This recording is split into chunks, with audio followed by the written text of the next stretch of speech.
आज मेरा वीडियो बनाने का बिल्कुल भी मन नहीं था। मेरे पास काफ़ी सारे स्टूडेंट्स की क्वेरीज आ रही थी, इसलिए मैंने ये वीडियो अलग से आप लोगों के लिए बनाया है। क्वेश्चन मेरे पास ये आ रहा था कि सर हमारा गवर्नमेंट कॉलेज से एमबीबीएस करने का सपना थोड़ा सा दूर जाते हुए जा रहा है। क्यों? क्योंकि हमारा नीट का जो एक्सपेक्टेड स्कोर है वो कम आ रहा है जितनी रिक्वायरमेंट। मैंने उनसे बोला प्राइवेट एमबीबीएस कर लो, तो प्राइवेट के लिए उनका ये कहना है कि प्राइवेट में हमारा जो बजट है वो उतना नहीं है, क्योंकि एवरेज इंडिया में प्राइवेट के लिए आपको मिनिमम 40 to 50 लाख रुपीस चाहिए पूरी एजुकेशन के लिए। तो फिर आता है दो ऑप्शन, मतलब तीन ऑप्शन आते हैं। या तो आप अदर कोर्सेज करिए, ये आयुष कोर्सेज हैं, आप एमबीबीएस अब्रॉड से करें, आप एमबीबीएस अब्रॉड से करें, या फिर आप ड्रॉप लें। तो इस वीडियो में मैं डिस्कस करने वाला हूं आयुष कोर्सेज, और अगर आप एमबीबीएस अब्रॉड से करते हो तो फ्यूचर के आपके जो 5 से 7 साल हैं उसमें आपके साथ क्या होगा, क्या रेपुटेशन होगी, क्या आपको चीज़ें मिलेंगी और आपका करियर कैसा रहेगा, आपका करियर कैसा रहेगा। अब देखो, सबसे पहली चीज़ जो आपको समझनी पड़ेगी वो ये है कि एमबीबीएस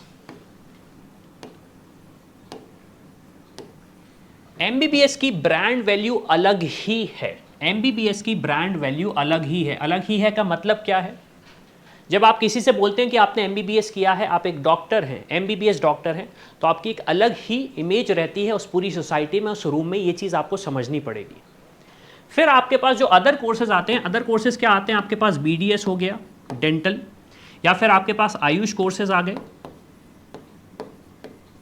या फिर आपके पास नॉन मेडिकल कोर्स। चलो नॉन मेडिकल तो हम गिनते ही नहीं, क्योंकि उसमें आप डॉक्टर गिन भी, आप अपने आप को डॉक्टर बोल भी नहीं सकते हो, ठीक है। तो जब आप सोसाइटी में जाओगे, इर्रेस्पेक्टिव ऑफ आपने एमबीबीएस कहाँ से किया है, government college India, government college abroad, private college India, private college abroad, अगर आपने बोला कि आप एमबीबीएस हैं, आपके पास एमबीबीएस की डिग्री है, तो आपकी एक अलग ब्रांड बनेगी कंपेयर टू बीडीएस और आयुष।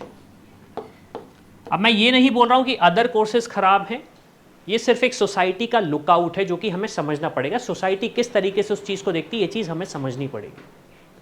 तो ये चीज़ मैंने इसलिए डिस्कस करी, क्यों? क्योंकि काफ़ी सारे स्टूडेंट्स को ये चीज़ लगता है कि ठीक है, अगर हम कंपैरिजन कर रहे हैं तो किस तरीके से कंपैरिजन हो रहा है, लेकिन एक चीज़ जो सच्चाई है, आपको ये सच्चाई भी समझनी पड़ेगी, ये सच्चाई भी समझनी पड़ेगी। चलो, अब वीडियो को स्टार्ट करने से पहले एक चीज़ और मैं बताना चाहूँगा। हमारा प्रेडिक्टर रेडी है आयुष कोर्स का, तो अगर आप जानना चाहते हो कि आयुष कोर्स में आपके पास क्या क्या वाइबल ऑप्शंस हैं, क्या क्या ऑप्शंस आप एक्सप्लोर कर सकते हो, तो आप इस QR कोड को स्कैन करके उस प्रेडिक्टर को यूज़ कर सकते हो। मैं एक छोटा सा डेमो आपको दे देता हूँ। हमारा इस प्रेडिक्टर पर जब आओगे आप आयुष काउंसलिंग के, इसका यूज़ ये कि आप इससे अच्छी रिसर्च कर सकते हो, समझ सकते हो कि आपके पास क्या क्या ऑप्शंस हैं। मान लीजिए अगर मैंने यहाँ पर रैंक डाला 1,25,000, कैटेगरी मेरी ओपन है, और मैं देख रहा हूं कॉलेजेस, उत्तर प्रदेश में मैं कॉलेजेस अगर देख रहा हूं, आपके पास सारे स्टेट्स के नाम यहां पे आ रहे हैं। मैंने उत्तर प्रदेश चूज़ किया और मेरे पास सारे कोर्सेज के नाम है, उनमें से जो भी कोर्स मुझे चूज़ करना है मैं चूज़ कर सकता हूं। अभी के लिए मैं ऑल कोर्सेज करूंगा, प्रेडिक्ट पे क्लिक करूंगा, तो मेरे पास उत्तर प्रदेश में क्या क्या ऑप्शंस हैं आयुष कोर्स के लिए, तो आप देख सकते हो। BHMS का मेरे पास एक ऑप्शन है, सेकेंड राउंड में वो क्लोज हुआ था।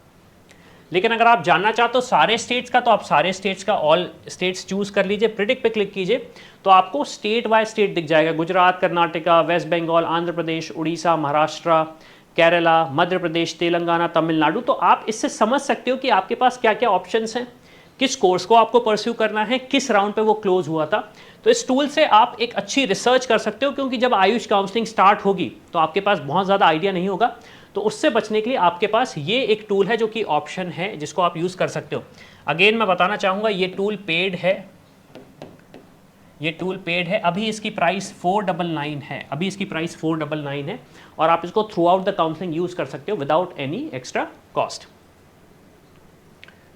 चलिए, तो सबसे पहले हम कंपैरिजन करते हैं फुल फॉर्म का। फुल फॉर्म तो सबको पता ही है, फुल फॉर्म में इतना ज़्यादा डिफरेंस नहीं आता, और इतना ज़्यादा डिस्कशन भी नहीं करना चाहिए हमें कि फुल फॉर्म क्या है उन कोर्सेज़ का। ड्यूरेशन की अगर हम बात करें तो 5.5 ईयर्स, 5.6 ईयर्स और 5 to 6 ईयर्स। एब्रॉड की अगर मैं बात करूँ, एमबीबीएस एब्रॉड की, देखो जो इंडिया का गाइडलाइन है उसमें यह है कि आपका 4.5 ईयर्स का एकेडमिक्स होना चाहिए, प्लस 12 मंथ्स का इंटर्नशिप कंपलसरी है। 12 मंथ का इंटर्नशिप कंपलसरी है। तो यहाँ पे आयुष के लिए भी BHMS BAMS कोर्स के लिए भी सेम ड्यूरेशन होगा। एब्रॉड के लिए स्लाइटली डिफरेंस हो जाएगा based on university to university. तो आपको सबसे पहली चीज़ ये समझनी है कि एब्रॉड में ऐसी कौन सी यूनिवर्सिटीज़ हैं जो कि NMC गाइडलाइन फॉलो कर रही हैं। इस पर मैं एक सेपरेट वीडियो बनाऊंगा कि NMC गाइडलाइन का इंपॉर्टेंस क्या है। फिर दूसरी चीज़, एलिजिबिलिटी क्राइटेरिया क्या है, तो 50% और above in 10+2 PCB। Same cheese Ayush, again Ayush course का जो सेम सिनारियो वही रहेगा। और अगर मैं बात करूं एब्रॉड का, तो एब्रॉड का जो एलिजिबिलिटी है या फिर मैं बात करूं रिक्वायरमेंट है, वो सेम रहेगी जो आपकी नीट एग्ज़ाम के लिए रहती है या फिर MBBS इन इंडिया के लिए रहती है, या फिर MBBS इन इंडिया के लिए रहती है। क्यों? क्योंकि आप MBBS एब्रॉड से करने के बाद इंडिया अगर वापस आना चाहते हो, लाइसेंस लेना चाहते हो, तो आपको वो पूरे के पूरे गाइडलाइंस फॉलो करने पड़ेंगे जो कि NMC ने बोला है। अब तो इससे आपको एक स्लाइट आइडिया हो गया होगा कि मैं कितनी ड्यूरेशन में पढ़ने वाला हूं और क्या मैं एलिजिबल हूं इस साल या नहीं। फिर सेकंड चीज आ जाती है फीस क्या लगने वाली है। तो BHMS कोर्स की अगर मैं बात करूं तो अराउंड एवरेज 30,000 से लेके 1 लाख पर एनम का फीस रहता है। BAMS की बात करूं तो 1 लाख से 3 लाख पर एनम का रहता है। MBBS एब्रॉड की बात करूं तो यहाँ पे एक्चुअली फिगर गलत लिखा हुआ है। MBBS एब्रॉड की फीस होती है अराउंड 20 से 30 लाख टोटल। यहाँ पे फीस होती है टोटल आपकी, अगेन एवरेज की बात कर रहा हूँ मैं, यहाँ पे एवरेज की बात कर रहा हूँ मैं। फिर हम करियर अपॉर्चुनिटीज़ की बात करें तो आप यहाँ पे देख सकते हो करियर अपॉर्चुनिटीज़ आपके पास क्या क्या हैं। आयुष कोर्स के लिए normally career opportunities almost same होती हैं। अगर मैं MBBS एब्रॉड की बात करूं तो ऑब्वियस सी बात है आप गवर्नमेंट इंस्टीट्यूशन में डॉक्टर बन सकते हैं, प्राइवेट क्लिनिक स्टार्ट कर सकते हैं, प्राइवेट प्रैक्टिस कर सकते हैं, आप लेक्चरर बन सकते हैं, मेडिकल ऑफिसर बन सकते हैं, रिसर्च में भी जा सकते हैं। क्यों? क्योंकि अल्टीमेटली MBBS की जो डिग्री है, चाहे वो आप इंडिया से करें चाहे वो एब्रॉड से करें, ऑलमोस्ट इक्वलेंट होती है, उसकी वैल्यू भी इक्वलेंट होती है। क्यों? क्योंकि one of the toughest degree होती है। ऐसा नहीं है कि हर कोई इसे कर लेता है, हर कोई इसे ले लेता है। बहुत ही रिगरस पढ़ाई होती है, बहुत ही रिगरसली एग्जाम होते हैं और बहुत ही रिगरसली इसका करिकुलम अपडेट होता है बेस्ड ऑन दी सिचुएशन। तो ये चीज़ आपको समझनी पड़ेगी कि आपके पास अपॉर्चुनिटीज़ एम्पल अमाउंट की हैं। फिर अगर मैं बात करूँ डिग्री की वैलिडिटी, तो ऑब्वियस सी बात है आयुष कोर्सेज की डिग्री तो वैलिड रहेगी। MBBS एब्रॉड की डिग्री में क्वेश्चन मार्क आ जाएगा कि वो वैलिड रहेगी, इंडिया में उसकी मान्यता होगी या नहीं। तो उसका मैं आपको बड़ा सिंपल सा सिनारियो बता देता हूं। MBBS एब्रॉड की डिग्री तब वैलिड रहेगी जब आप यहाँ पे NMC गाइडलाइन को फॉलो करेगा वो इंस्टीट्यूशन और वो कॉलेज। NMC की गाइडलाइंस को फॉलो करेगा, जो उन्होंने रिकमेंडेशन दिया है, उन्होंने जो गैजेट पे बोला था वो फॉलो होगा या नहीं। अब अगर आप जानना चाहते हो कि यार मैं जो कॉलेज चूज़ कर रहा हूँ, कंट्री जो चूज़ कर रहा हूँ, वो फॉलो कर रही है या नहीं कर रही, तो अगेन डिस्क्रिप्शन पे जाओ, वहाँ पे हमारी टीम से बात करो और समझो कि क्या जो कॉलेज चूज़ कर रहे हो, जो कंट्री चूज़ कर रहे हो, वो सही है या नहीं।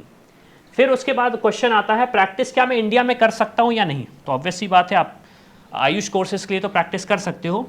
एब्रॉड के लिए आपको अगेन जैसा कि मैंने बोला NMC की गाइडलाइन अगर फॉलो होगी तो आपको एक एग्ज़ाम निकालना पड़ेगा, फॉरेन मेडिकल ग्रेजुएट का जो एग्ज़ाम होता है या फिर नेक्स्ट, इन दोनों में से जो भी आपके टाइम पे होगा वो निकाल के जब आप आओगे तब जाके आपको डिग्री मतलब प्रैक्टिस इंडिया में करनी दी जाएगी, आपको लाइसेंस मिलेगा।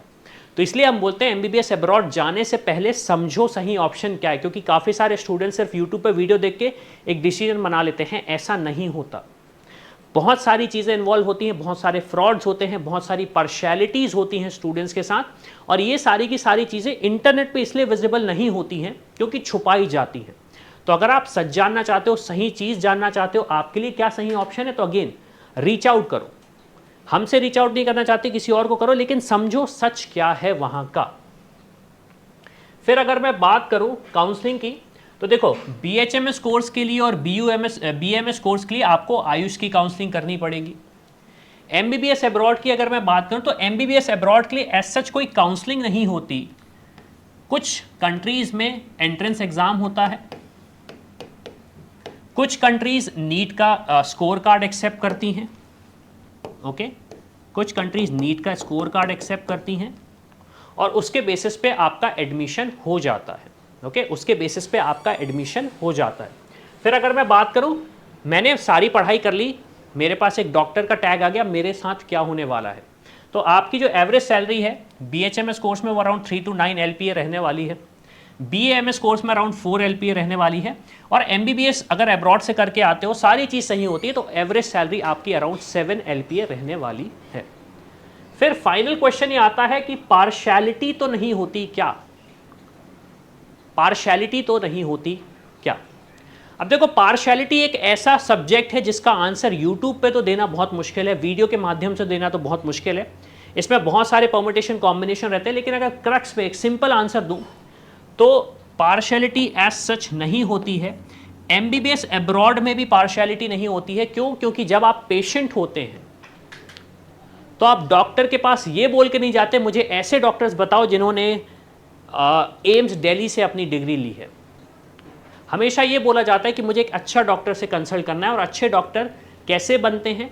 वो अपनी पढ़ाई, हार्डवर्क, मेहनत से बनते हैं, ना कि एक कॉलेज के टैक्स से। और ये चीज़ ऐसा नहीं है कि ये सिर्फ मैं बोल रहा हूँ, ये आप अपने पर्सनल एक्सपीरियंस से भी जानिए। मुझे एक चीज़ बताइए, अगर आपको किसी कार्डियोलॉजिस्ट के पास जाना है तो आपका सबसे पहला क्वेश्चन क्या होता है? आप हमेशा व्हाट्सएप ग्रुप पे, जहाँ पे भी आप पूछते हो, क्या पूछते हो कि मुझे बेस्ट कार्डियोलॉजिस्ट का रिकमेंडेशन दो। आप कभी ये नहीं पूछते कि मुझे बेस्ट कार्डियोलॉजिस्ट का दो जिसने मध्य प्रदेश के इस कॉलेज से पढ़ाई करी हो। ऐसा कोई भी नहीं पूछता। क्यों? क्योंकि वो डिग्री सिर्फ एक वैलिडेशन है कि आपने पढ़ाई करी है, उसके बाद जो आप प्रैक्टिस कर रहे हो वो ज़्यादा इंपॉर्टेंट है।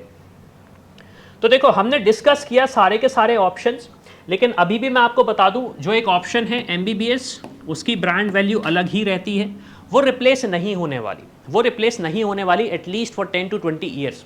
लेकिन आपके पास फिर भी ऑप्शंस हैं BDS का, आयुष कोर्सेज का, ये कुछ ऑप्शंस हैं आपके पास जिनको आप परस्यू कर सकते हो अगर MBBS नहीं कर पा रहे हो। लेकिन MBBS ही करना है और इंडिया पे ऑप्शन नहीं आ रहा है, तो फिर आपके पास एक अब्रॉड का ऑप्शन आता है।